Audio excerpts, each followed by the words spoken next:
Muck. We've been studying muck for a month now. This morning there is muck in the earth, but it was a welcome form of muck, wasn't it? That precious rain softening the ground and quenching the thirst. And so we'll take that kind of muck. Muck is everywhere, usually, though. It's not something we usually like. It usually gets stuck in the back of our throat saying the word, and it's not something that you want to keep describing in pleasant company. The very sound of the word muck, what does that sound like? Gooey, icky, gross. How we describe muck. People like to avoid muck at all costs. We try to protect ourselves from the muck, like cleaning out the pig pens. Sometimes you have to be there.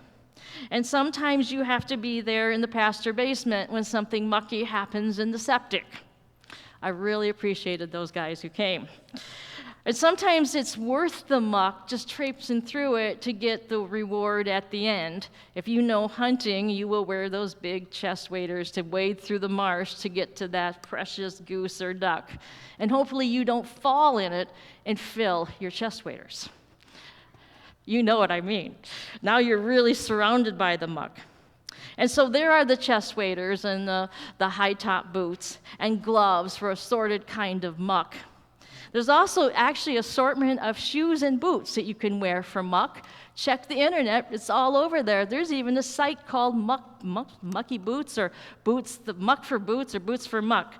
According to the Merriam-Webster thesaurus, though, there are actually about 122 similar words to muck, synonyms.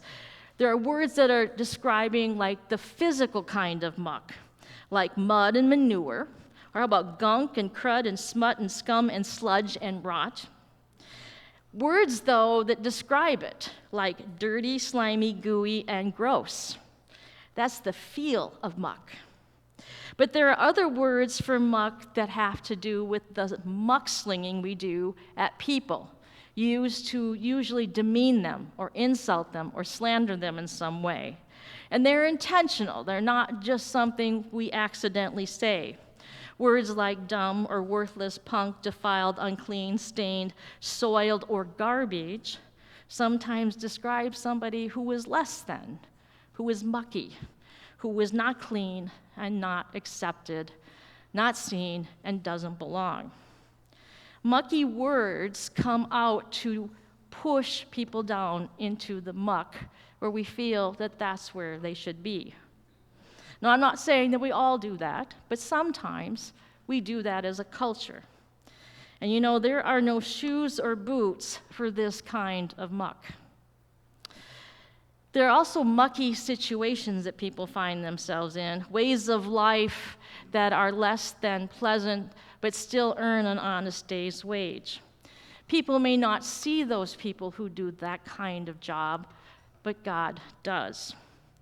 And it happens inside our homes, our schools, at work, and sometimes outside, even in the fields. I want you to ask you, have you ever noticed what kinds of stories Jesus uses? You ever notice he talks about things and situations that people are very familiar with? Like what?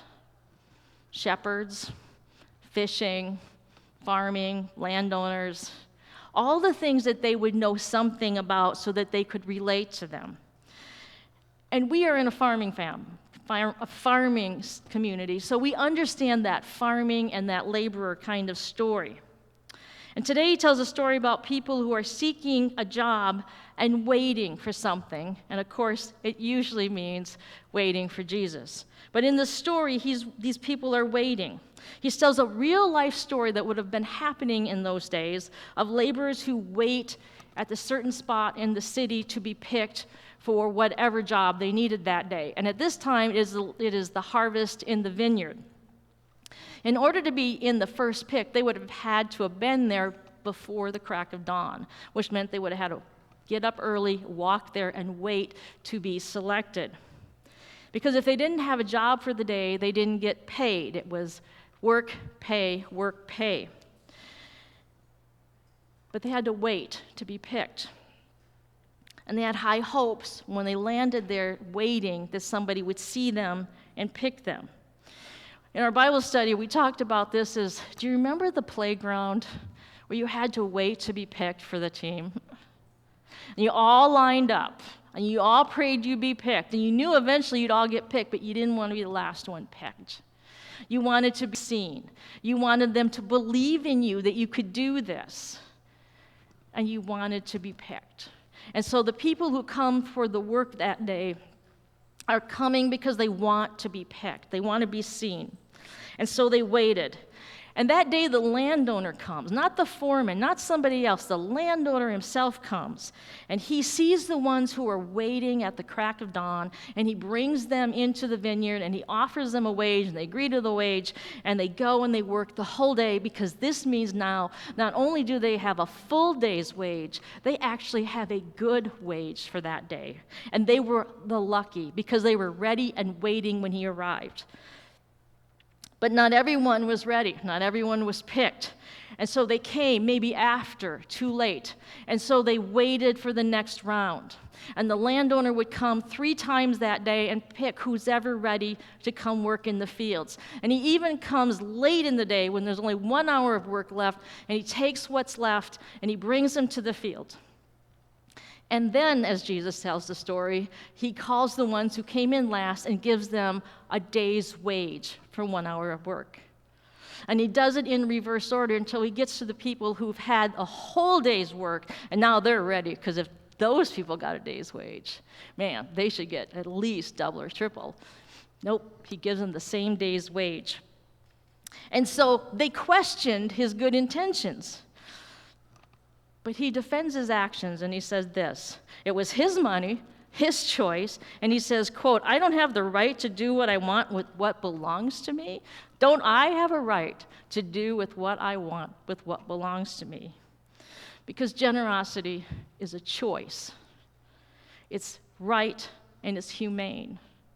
You see, it may not seem fair to some, but it is humane to others. Are they asking, is it inhumane? Should people be inhumane to one another? Because those people who were waiting to be picked at different times had the same kind of families and homes. Sometimes you just have to line up for the harvest and you hope you get picked in time and you're not late before they leave. But they needed the wage just as much as the other person, because no job meant no wage, meant no food, and nothing overhead. Now Salinas, California. From Salinas, California, down to the Yuma, Arizona Valley is a fertile range of fields. And it's transformed when you put water into this fertile area. It's known as the salad bowl. You know, we have the Bible Belt. Well, this is the salad bowl. 98% of your lettuce comes from the fields between Salinas and Yuma, Arizona. It's hot, especially in Yuma. Yuma has summer heat up to 115 degrees a day. It varies 110 to 115. A cool day is 105. That's a cool day.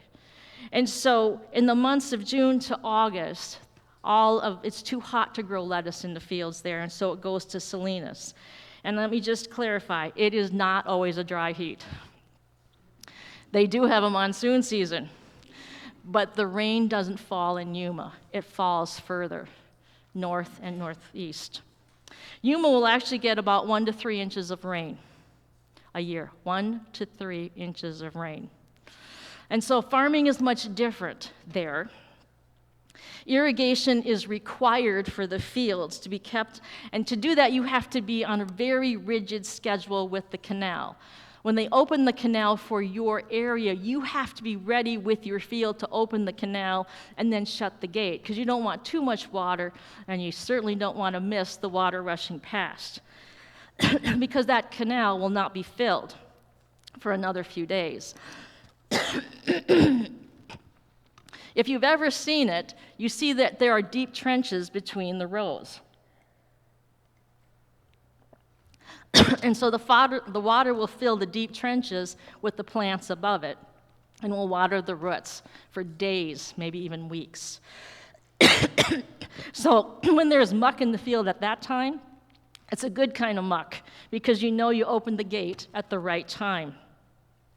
But between November and March, the temperatures in Yuma will moderate, and it will become the perfect growing weather for lettuce, which likes a little cooler days. About 90% of the lettuce grown in the United States will come from the fields around Yuma, Arizona, between November and March. And some of the vegetables as well, like the broccoli, the cauliflower, and the celery. At the beginning of harvest, the field workers will line up hoping to be selected outside the DES center. DES is the Department of Economic Security.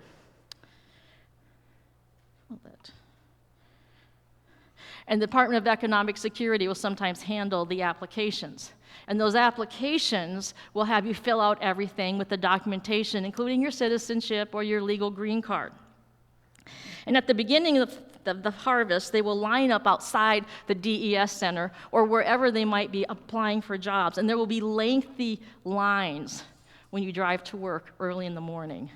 The office isn't open till 8, but they've been there since 3, hoping to be first in line, first chosen. They hope to be the first chosen because the better jobs are offered first.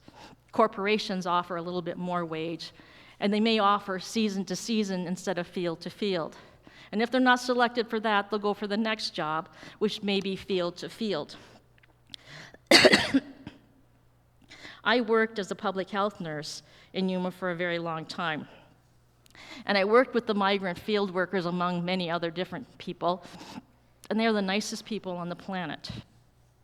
I was there many times just doing a home visit for a baby, just because we did home visits for children. And I was there when the mom would have this baby and the dad would come in. And she would ask, "Did you get picked?" And they were waiting to see what would happen. Sometimes prayers were answered, and they were picked for the higher jobs season to season, which meant they would have food on the table for at least 4 or 5 months that year. By the time the answer wasn't so good. And then there would be this quick interchange of, are there any jobs to apply for? Are there any more fields to work? And then, could we make it until the spring when the fields open up in Salinas? The harvest between Salinas and Yuma use the same people traveling back and forth. Now, I'll tell you that they tried to plan their lives as best as they could, but the field work demanded that they move with the lettuce in order to be chosen, and they had to go at a certain time in order to be picked. And for those who were chosen, the harvest is hard and long. They arrive early in the morning. They load a converted school bus early in the morning hours, sometimes 1, 2, or 3 a.m., and they start the harvest even in the dark before dawn. Harvesting lettuce is back-breaking work. From slicing their way through the fields to packing the boxes, it's all on this conveyor belt, and you can see them slicing and throwing it onto the conveyor belt. And they slice the lettuce with one hand and toss it on the conveyor belt with another. The workers are like indistinguishable dots. They're bent over among the rows of lettuce. You see their colored shirts, oversized hats, and they have handkerchiefs sometimes covering their faces with only the gear they have that covers the muck of the world around them in a very dirty, sweaty job. It is a signature of their status compared to everyone else who might get a nice little t-shirt for the company name on it. This is their work clothes. And you see them, you know they are migrant workers, that they are field workers. Migrant meaning that they migrate from field to field, not that they're illegal immigrants. Migrant, moving with the fields. It's less than 1 minute of fresh lettuce will be harvested, bagged, boxed, and packed in the right order in 1 minute. With every 10 steps, they take the machine that straddles all of the rows will move with the workers in tandem, 1 step every 10 seconds. So there is a lot of speed in what they do. There are breaks, there's lunch, and then a good employer will provide some sheltered area with shade for them to rest when they get too hot. But not every employer is as generous as others, and the jobs that they seek are the ones with the generous employers. There are also the rumors that they are mucky people, that they are somehow all illegal, that they shouldn't be here, that they don't belong, or that they're somehow less than everyone else. They wait in line to be vetted with their citizenship or their green card, but sometimes it is the paperwork that they don't have that keeps them legal from the fields. But harvesting produce is not always mucky for everyone. The CEO of a major corporation which does the produce, and I'm not going to tell you who, receives $3.7 million yearly in salary, and that was in 2021. Now that includes salary and benefits, includes profit sharing, it includes investments in stocks, and a very, very healthy retirement plan. The field workers who are at the front end of that food chain will get a wage that's slightly above minimum wage, no benefits, no sick time, no maternity leave, no 401k, no future investments. They live day to day, hour to hour, field to field. And they will face the hazards of being in the fields, pesticide that may have been sprayed, or pesticide that is sprayed on top of them while they are weeding in the fields. And yes, I have seen them sprayed directly on top with pesticides. And no, they didn't drift over. It was a direct hit. And they all know that, but they take that risk to work in the fields. And if they're lucky, they will rise at 2 in the morning and go to bed at 6 p.m., and they will miss the heart and soul of their children going off to school. They are dependent on others to help take care of the children. And if they're lucky, they'll be able to move with the harvest from Yuma to Salinas in the spring. And yet, despite the pay, this is the way of life. This is who they are, their identity. This is what they know. They are hard workers. They know the hazards, and still they go. It is their way of life. And they will know the system of waiting in line, sometimes with their birth certificate to prove who they are, to feed their families so you and I can be fed. It is kind of this subtle muck that covers them, something that we don't always speak, but we do see them dotting the fields. It's a muck of the system that covers them that we do not see. It's a system that needs them, but does not always see them or recognize them or believe they are worth who they are. They are the nicest people in the world, and yet they are more vulnerable sometimes than the lettuce in the fields.